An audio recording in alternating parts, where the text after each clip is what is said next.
سب سے نفع مند دعا ہے ایاک نعبد و ایاک نستعین۔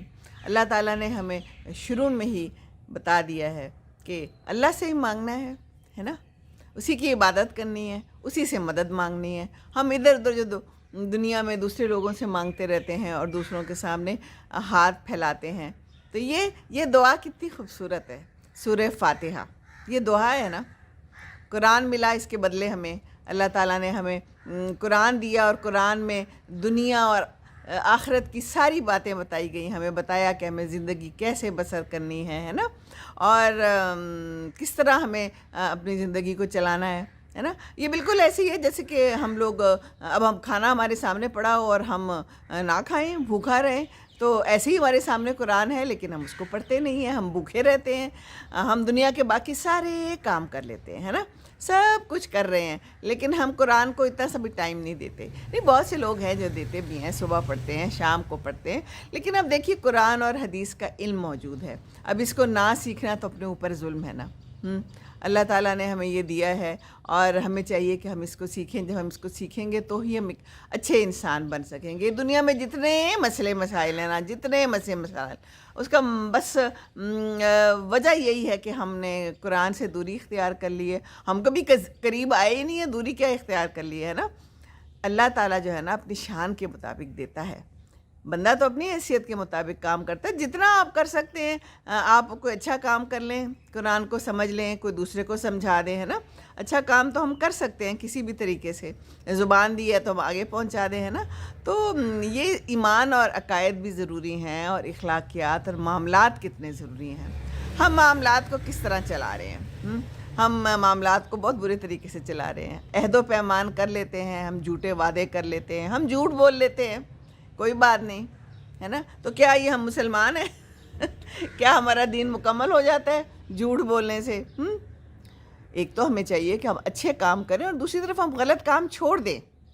بہت بہت غلط کام کر رہے ہیں ہم، اپنے گھر میں بھی اور گھر کے باہر بھی، ہے نا، اور ہم درگزر نہیں کرتے۔ اسلام میں تو ہے کہ 70 بار معاف کرو، تلقین کی گئی ہے۔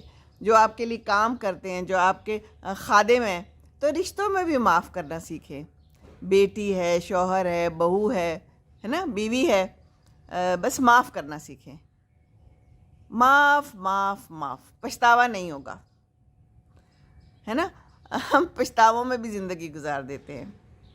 دو طرح کے ہمیں پچھتاوے ہوتے ہیں، ایک تو کہ وہ کام جو نہیں کرنے تھے وہ ہم نے کر لیے، اور وہ کام جو کرنے چاہیے تھے وہ ہم نے نہیں کیے۔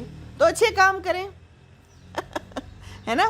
اللہ تعالیٰ ہے نا، اللہ تعالیٰ سے قریب ہونے کے ہمیں چاہیے کہ ہم بہانے تلاش کریں، طریقے سے ہم قرآن پڑھیں، دوسرے کو سمجھائیں، جہاں کہیں قرآن کی اور اللہ کی باتیں ہو رہی ہیں وہاں جا کے بیٹھ جائیں، ہے نا۔ اب تو یہ انٹرنیٹ کے ذریعے بہت آسان ہو گیا ہے، قرآن کو سمجھنا، اس پہ عمل تو خود ہی کرنا ہے نا، لیکن سمجھ تو سکتے ہیں نا، اور جب سمجھیں گے دل سے، اور دل سے ہم چاہیں گے کہ ہم اس کو سمجھ لیں، تو تبھی ہم عمل کر سکیں گے، ہے نا۔ تو بس تہجد پڑھیں، نماز پڑھیں۔ ہم تو نماز ہی نہیں پڑھتے۔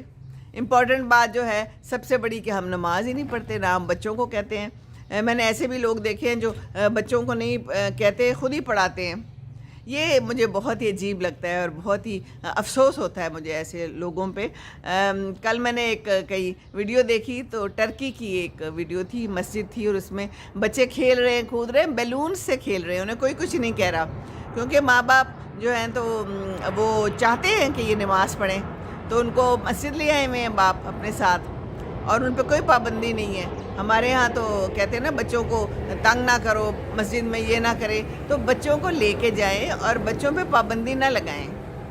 بچوں کو بس بتانا ہے کہ یہ جگہ ہے، یہاں ہم نے آنا ہے، یہاں نماز پڑھنی ہے، نماز ہم نے کیوں پڑھنی ہے، نماز ہم پہ فرض ہے، 5 دفعہ فرض ہے، اور جو بھی آگے پیچھے کی سب باتیں ہیں، ہے نا۔ جنت کی کنجی ہے نماز۔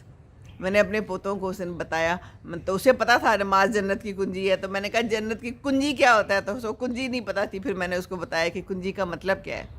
تو نماز کے بغیر تو کھلنا ہی نہیں ہے، جنت کا دروازہ ہی نہیں کھلنا۔ تو ہم یہی نہیں پڑھا رہے بچوں کو، خود اگر پڑھ بھی لیتے ہیں جلدی جلدی میں دنیا کے کاموں سے، لیکن ہم بچوں کو نہیں پڑھا رہے. تو بچوں کو پڑھائیں ضرور، نماز پڑھائیں، بس اللہ کے قریب ہوئیں. اللہ تعالیٰ آپ کے سارے کام آسان کر دے گا. اللہ سے مدد مانگیں، صرف اللہ تعالیٰ ہی ہے جو مدد کرنے والا ہے، اور کوئی مدد نہیں کر سکتا. ہم یہ دنیا کے لوگوں سے مدد مانگتے ہیں، یہ ہمارے لیے کچھ نہیں کر سکتے جب تک اللہ نہ چاہے. ایک بات بس اگر یہ ہم پلے باندھ لینا تو ہمیں کوئی مسئلہ ہی نہ رہے. دنیا میں ہمیں کوئی گھر میں مسئلہ ہے، دنیا کے معاملات میں مسئلے ہیں، اللہ سے لو لگائیں اور نماز پڑھیں. نماز میں دعا کریں، دعا دل سے کریں. تہجد اگر پڑھ سکیں تو بہت ہی شاندار بات ہے نا. لیکن چلو وہ ہمیں مشکل لگتی ہے، تو پہلے ہم 5 وقت کے نمازی تو بنے نا، وہ تو پھر آگے کی باتیں ہیں. اکثر لوگ تہجد پڑھتے ہیں جب ہماری عمر میں آتے ہیں، بوڑھے ہو جاتے ہیں. ہم نے بھی زندگی ایسی گزار دی، بھاگم دوڑ میں. صبح ہوتی تھی، شام ہوتی تھی، زندگی یوں ہی تمام ہوتی تھی. بچوں کو اسکول بھیجنا ہے، بچوں کو ناشتہ دینا ہے، بچے آنے والے ہیں، بچوں کے کپڑے تیار کرنے ہیں، پڑھانا ہے شام کو. زندگی گزر گئی. اب جب میں کبھی پیچھے نگاہ ڈالتی ہوں تو میں یہ شکر اللہ کا ضرور ادا کرتی ہوں کہ نماز ضرور پڑھی، بچوں کو سکھائی، بلکہ جتنے بھی مجھے بچے میسر آئے ادھر ادھر کے ان کو بھی میں تلقین کرتی رہی اور میں سکھاتی رہی. بڑے لوگ مجھے بتاتے ہیں کہ ہم نے نماز آپ کی وجہ سے سیکھی. الحمدللہ.